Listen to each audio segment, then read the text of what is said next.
한인타운 버몬트가에 쌓아올린 거대한 자전거 더미가 흉물로 9개월 넘게 방치되고 있습니다. 팬데믹 구인난 속에 한인은행 업계는 전문직 론 오피서 모셔가기 경쟁이 치열합니다. 이런 가운데 차라리 신입사원을 전문 인력으로 육성하는 시도가 이뤄지고 있습니다. 캘리포니아 주 정부가 다음 주부터 $600의 경기 부양금에 대한 우편 발송을 시작합니다. 한국 프리미엄 자동차 브랜드 제네시스가 첫 전기차 GV60를 공개했습니다. 다가오는 전기차 시대를 맞아 시장 선점에 나섰습니다. 여러분 안녕하십니까? KBS 아메리카 뉴스입니다. LA 한인타운 버몬트가를 지나다 보면 사각길 교차로에 쌓여있는 자전거들 혹시 보신 적이 있습니까? 한 노숙자가 예술작품이라고 주장하며 쌓아 올린 것인데 사실 쓰레기 더미와 다름없는 흉물로 장기간 방치돼 있습니다. LA시의 실패한 노숙자 정책을 단적으로 보여주는 모습 같아 씁쓸합니다. 박시몬 기자가 취재했습니다. 한인타운 버몬트와 사가, 자전거 여러 대가 산더미처럼 쌓여 있습니다. 멀리서 보면 거리 조형물 같기도 하고 설치 미술처럼 보일 수도 있지만 가까이 들여다보면 사실 쓰레기 더미입니다. 한 길거리 노숙자가 쌓아올린 쓰레기 더미인데 오랫동안 사실상 방치가 돼 있다 보니 점차 심각한 흉물이 돼가고 있습니다. 이걸 쌓아올린 사람은 모하메드 네세라는 이름의 노숙자로 알려졌는데 정작 이 노숙자는 자신이 예술가이며 자전거 더미는 자신이 설치한 예술작품이라고 주장하고 있습니다. 이 자전거 더미를 보는 사람들의 반응은 어떨까? One tent was here 4 years ago, and then 12 tents, and then 13, and then it's like this whole 3 blocks. Like, how is it that they can stay and not pay rent and just cause chaos to everybody around? 이거 뭐 도로까지 점령해가 있으니까 보기 안 좋지. 그런데 이 사람 말로는 이게 자기가 예술이라는데 쉘터로 안 돼. 그 쉘터 들어가야 되는데 왜 쉘터 안 들어가는지 나 이해가 안 되더라고요. 자전거 더미가 쌓여간 지 어느덧 9개월의 시간이 흘렀습니다. 워낙 높게 쌓여 있다 보니 인근 레스토랑이 보이지 않을 정도입니다. 당연히 인근 한인 상가들에도 악영향을 미치고 있습니다. 사각길을 따라 주거지역 길거리에는 대형 노숙자 텐트촌이 들어섰고 거주민들은 거주 지역이 슬럼화되고 있다며 고통을 호소하고 있습니다. 그럼에도 철거가 이루어지지 못하는 데는 이유가 있습니다. 앞서 이달 초 연방항소법원은 LA시를 상대로 노숙자들의 개인 소유물을 압수하거나 폐기하는 행위가 불법이라고 판결했습니다. 당초 LA시가 노숙자들의 소유물을 큰 쓰레기통 사이즈로 제한했지만 법원은 물건들이 공공장소에 놓여 있다 해도 버려진 것이 아니라면 어디까지나 개인 소유물이라고 해석한 것입니다. 여기에 LA시의회가 길거리 노숙자 금지 조례안을 통과시켰지만 이 역시 경찰이 개입하지 않고 시 공무원들이 계도하는 수준에 그치고 있습니다.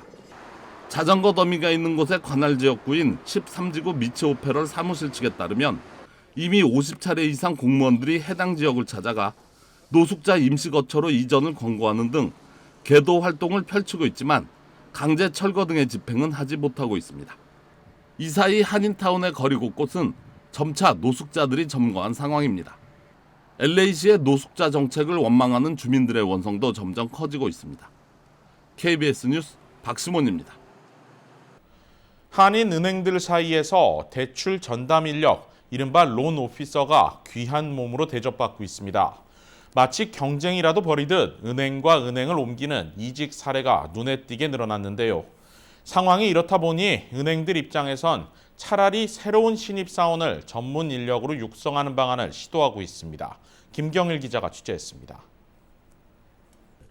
일할 사람 구하기 어려워진 팬데믹 시대, 한인은행들도 이 인력난에서 자유롭지 않습니다. 팬데믹 기간 자산 건전성을 강화하며 좋은 실적을 내고 있다 해도 전문 인력 구하기가 쉽지 않습니다. 특히 대출 업무에 바로 투입이 가능한 경력직 론 오피서들은 은행업계에서 귀한 몸이 됐습니다. 은행들끼리 이른바 모셔가기 경쟁이 벌어지고 있고 몸값도 올라가고 있습니다. 불과 몇 개월 사이에 2번이나 이직하는 경우도 있습니다. 이 때문에 최근 들어서 한인은행들은 자체적으로 전문 인력을 양성하는 데 초점을 맞추고 있습니다. 한미은행은 자체 개발한 교육 프로그램을 론칭해 대출 전문 인력을 육성한다는 계획입니다. 대출 관련 업무 신입사원을 선발해 1년간 체계적인 교육을 거쳐 실무 능력을 극대화한다는 겁니다. 대출 관련 부서 두세 곳을 순환 근무하고 매주 한두 차례 강의 수강을 하는 구조입니다. 특별한 점이 부장급 실무자를 여러 명이 나서서 대출에 필요한 지식과 실무에 필요한 직접 교육한다는 겁니다. US 메트로은행도 자체적인 사내 교육 프로그램을 통해 전문 인력 양성에 신경 쓰고 있습니다. 샐러리에 대한 그런 이제 컨선이 많다 보니까 그런 면을 좀 해소하기 위해서 저희가 신입 직원 프로그램을 오리엔테이션이나 사내 새로운 그런 그 교육 프로그램을 통해서 좀 더 인력 보급에 많은 도움이 될 거라 믿어 의심치 않습니다. 자체적으로 전문 인력을 양성하면 타 은행에서 경력직을 데려오는 것보다 비용 대비 효과적이지만 고민이 완전히 사라지진 않습니다. 경력이 쌓이면 또다시 이직을 하게 되고 최근에는 한인은행이 아닌 다른 외국계 은행으로 이직하는 사례도 늘고 있습니다. 트레이닝 프로그램을 통하게 되면 조직 문화를 잘 이해하게 되고 또 내부적으로 승진 기회가 많기 때문에 이직률이 훨씬 적어진다고 봅니다. 능력 있는 직원을 키우게 되고요. 저희 손님들도 많은 베네핏을 보고 저희 1.5세나 2세들 사회 초년생들에게 좋은 본보기가 되리라고 봅니다.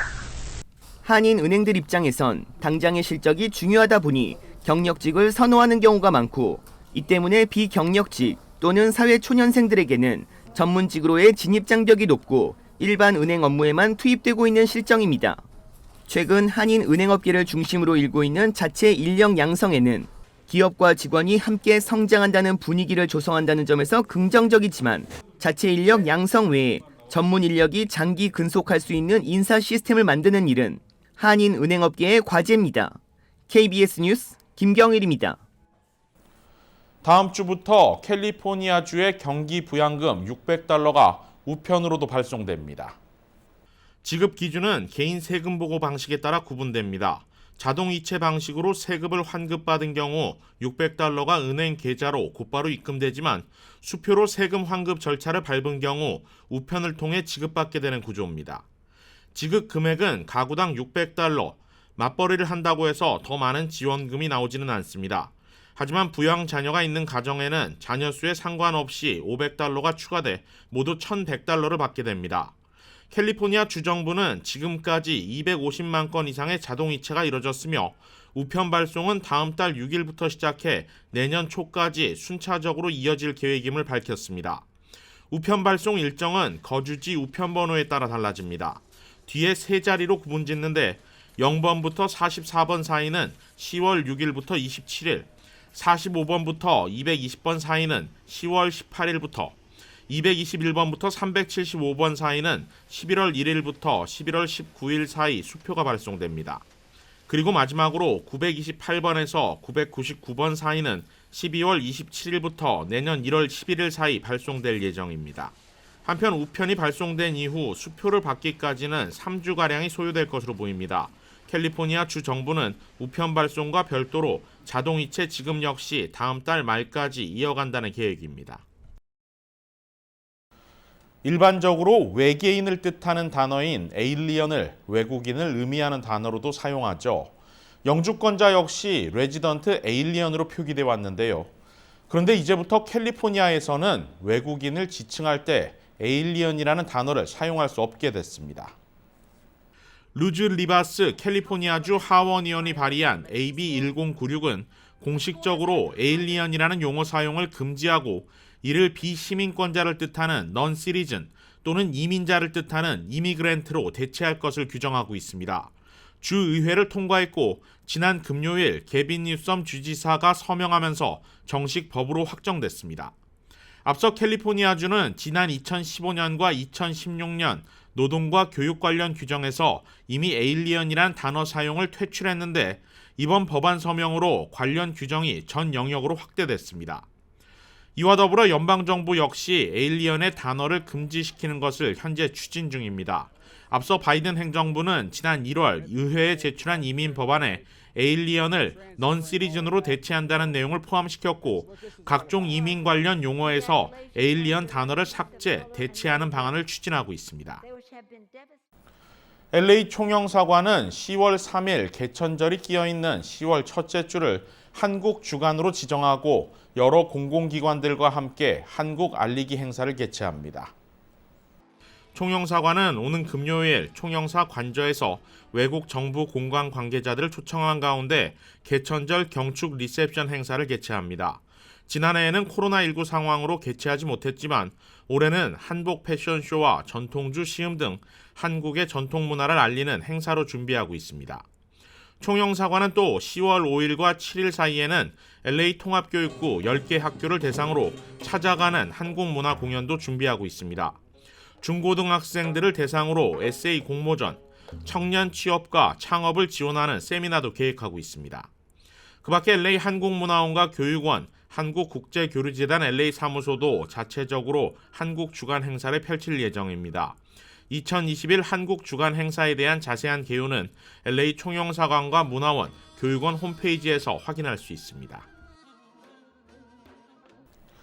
올해 초 앤드류 쿠오모 당시 뉴욕 주지사가 코로나19 초기 요양원 거주 사망자 수를 축소 발표한 사실을 시인하면서 큰 논란이 일었었는데요. 사망자 은폐와 대처 실패 지적이 나오고 있는 가운데 피해자들을 위한 보상 법안이 추진되고 있습니다. 제휴사 뉴욕 KBTV가 보도합니다. 오늘 오후 1시 런킴 뉴욕주 하원의원은 요양원 옹호단체, 변호사 등과 결집해 캐시 호컬 현 뉴욕주지사 사무실에 앞에 모였습니다. 이 자리에서 이들은 일명 요양원 피해자를 위한 정의법안을 공개했는데 이 법안은 팬데믹 기간 요양원에 대한 주정부의 코로나19 대처 실패로 불필요했고 예방이 가능했던 수천 명의 노인들의 죽음을 초래한 것에 대해 뉴욕 주정부와 영리를 목적으로 하는 의료단체에 재정적 책임을 묻도록 고안됐습니다. 먼저 공중보건법을 수정해 요양원 코로나19 희생자의 손해배상금 지급을 위한 보상 프로그램을 수립하며 요양원 측이 책임을 지도록 보장하고 면책특권을 모두 무효화하는 내용을 담고 있습니다. 또 주재정법을 수정해 요양원 코로나19 희생자 보상 프로그램을 위한 자금 40억 달러를 조달할 기반을 마련하도록 하고 있습니다. What they're doing is strengthening the rights of the hospitals so they don't have to worry about criminal and civil liability. They're waiving all the requirements to give them a pass. And that's what got Cuomo into trouble in the first place. And I'm hoping that's not what Kathy Hochul will be doing moving forward. 뉴욕주 보건당국은 지난해 7월 발표한 코로나19 사태 보고서에서 6월까지의 요양원 사망자 수를 3분의 1 가까이 줄인 6,432명으로 최종 발표했습니다. 그러나 확인 결과 실제 요양원 사망자 수는 15,000명에 육박한 것으로 나타났습니다. 쿠오모 주지사 측근들이 통계 수치를 조작한 이유는 당시 뉴욕주에서 발생한 요양원 사망자 수는 다른 주에 비해 50%가 넘는 심각한 수준이었기 때문이었고 게다가 요양원 수용자 사이에서 코로나가 확산한 배경엔 퇴원한 노인 환자들을 격리 없이 요양원으로 복귀시키도록 한 쿠오모 주지사의 책임이 컸기 때문입니다. KBTV 뉴스 김은지입니다. 제네시스 SUV GV60가 태평양 기준시로 오늘 오후 5시 온라인을 통해 글로벌 데뷔를 했습니다. 앞서 미국에서는 언론을 대상으로 사전 공개 행사가 열렸는데요. 제네시스의 첫 전기차인 GV60를 이유수 기자가 살펴봤습니다.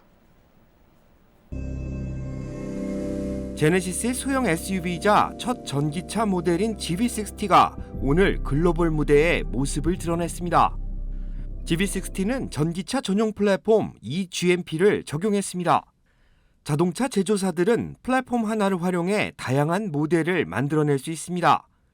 현대차는 전기차 전용 플랫폼을 보유한 글로벌 자동차 제조사 중 하나입니다. 현대 아이오닉 5, 기아 EV6 모델 역시 제네시스 GV60와 같은 eGMP 플랫폼을 공유합니다. A small car to a large car, rear-wheel drive to all-wheel drive. So there's a lot of flexibility and capability in this platform. You can have different battery sizes. 브랜드 출범 5년 만에 전기차 전용 모델을 선보인 제네시스. 전기차 개발과 생산이 미국 자동차 시장의 판도를 바꾸는 시대가 된 겁니다. That's going to be a challenge.